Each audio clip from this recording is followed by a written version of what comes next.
It was a new year, and the dinosaurs thrived even more in the Jurassic Zoo.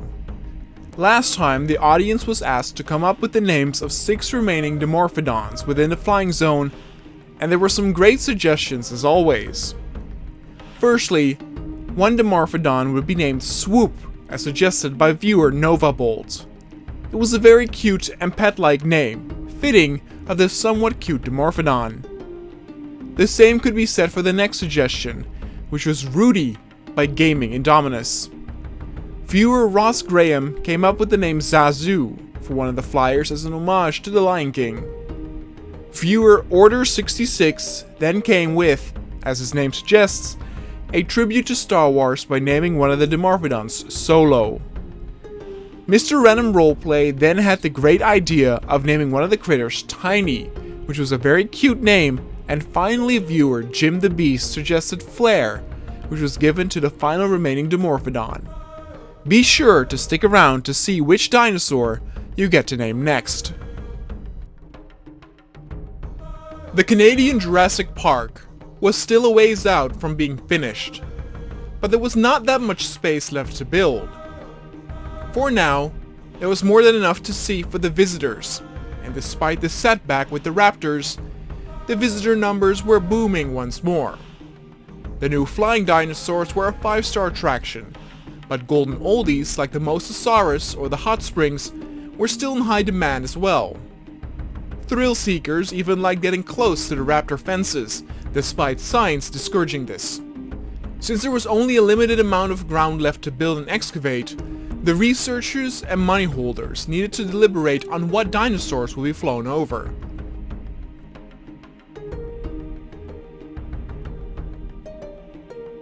There of course still needed to be more 5-star carnivores to be added, and everyone already agreed on which one.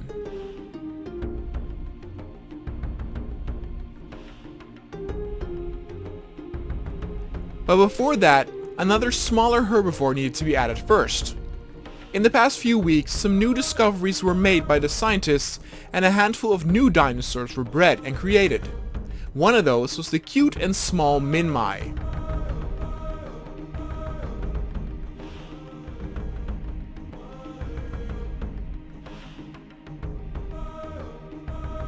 The minmi was part of the Ankylosaurus family, and several of those had already been added to the park.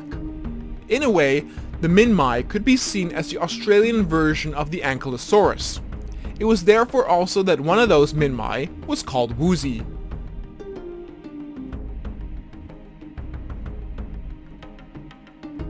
Now, where other similar types sometimes prefer to be in small groups, the minmi actually prefer to be in a larger pack.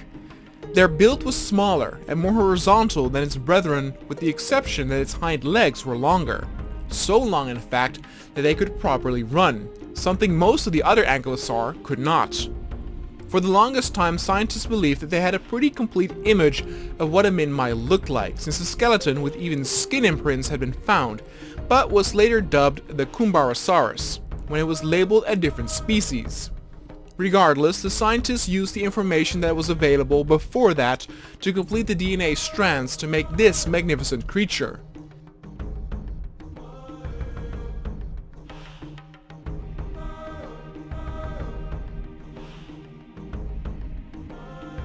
They were very playful and looked a bit younger and even cartoony, meaning they would undoubtedly be a big hit with the younger audiences.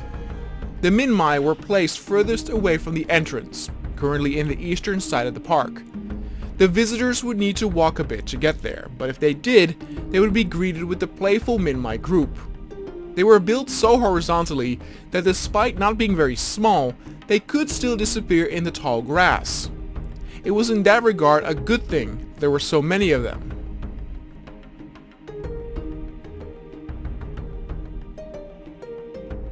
The park would make sure to have other bigger attractions around the zone as well to reward the visitors who took the effort to get here. Because even though the minmi were cute, they stood a bit in the shadows of the other dinosaurs that were on display elsewhere in the park. Especially when considering the next dinosaur that would be introduced to the park, all spotlights would be on the king and queen of the dinosaurs.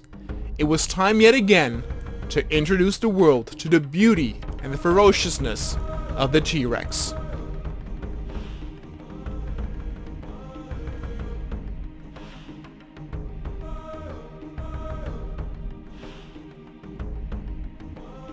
In the past, different parks had already played around with the notion of a T-Rex couple, and that too, like the Mosasaur couple, would be a great hit. But for the Canadians, they wanted to do something special, and rather than just a T-Rex couple, the park wanted to show off a T-Rex family. 2 parents and a younger offspring, though the offspring was of an age where it was definitely not considered an infant anymore. The different T-Rexes were very easy to distinguish. The parents had both a sand-colored skin tone, with the male being slightly bigger than the female, and their child was lighter in tone with blue hues.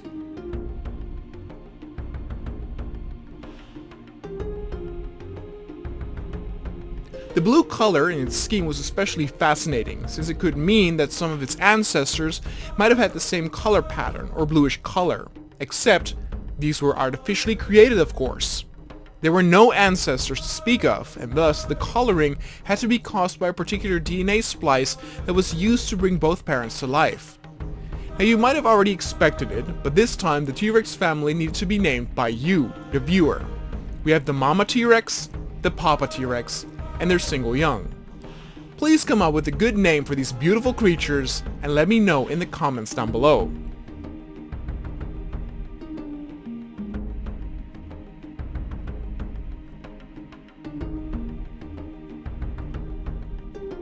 The 3 giants were flown over to a massive enclosure near the flyer zone. This was also near the Nasutoceratops, and there was a whole leap of land here in which they could build the T-Rex area since they needed so much space to move around in, especially because they were with 3. Now despite not having the behavioral inhibitors, the carnivores could be seen on very good terms with each other. There was some nervousness amongst the scientists since a few were worried that the parents were going to be aggressive towards their offspring, which was shown with other animal species after a child had lost the age of infancy. The same could be said for the male and female, since it was not uncommon for them to go their separate ways after raising the child. See, that was the interesting aspect with the T-Rex. They would often be seen roaming alone, but once a nest was built and they had laid their eggs, the father would always stay close to the mother until their young were old enough to hunt and kill for themselves. Yet these 3 dinosaurs showcase that the couple could still very well fit together after that stage was done. There was also not a strict hierarchy within the T-Rex family. They were all relaxed with one of the parents sometimes sleeping while the infant did stay close to the other without looking too dependent. When they ate food, it wasn't like the parents needed to feed first or wanted to be sure their young would get the first bite, but in that regard, it seemed like everyone was equal. Perfectly balanced in that sense.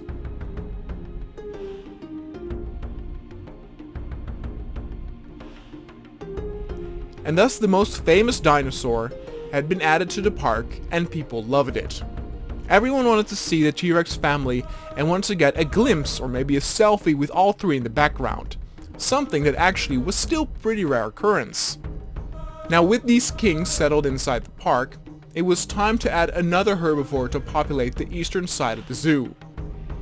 It would not be an attraction as famous as a T-Rex, but nevertheless, one of the more famous ones in that it was the mighty stegosaurus that would be added.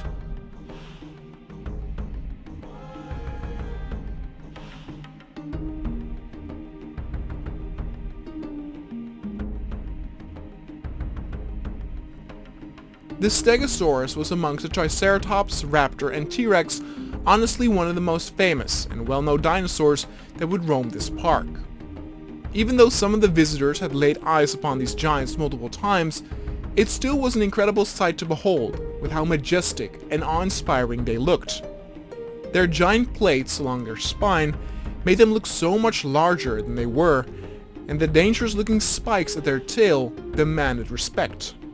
Yet it has already been said multiple times that compared to other herbivores like a Triceratops or Ankylosaurus, that the stego had the lowest chance of surviving an attack by predators. Even grazing herd herbivores like a Parasaur or a Montosaurus could use their speed to get away, but a Stegosaurus could in no way, shape or form outrun a T-Rex. If they were hunted, they would eventually come to a clash. It was definitely possible for the Stegosaurus to win a conflict by hurting the T-Rex badly with its tail, but its entire side was vulnerable to the T-Rex's mighty jaws. In that sense, the ankylosaurus was much better protected with its shell and spikes.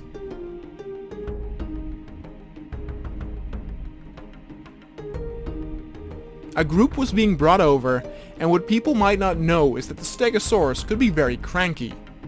They were very social and nice to each other and could also work in bigger herds with other dinosaurs, but were very protective of their turf. When it came to sharing a large field with other herbivores, they were not so picky.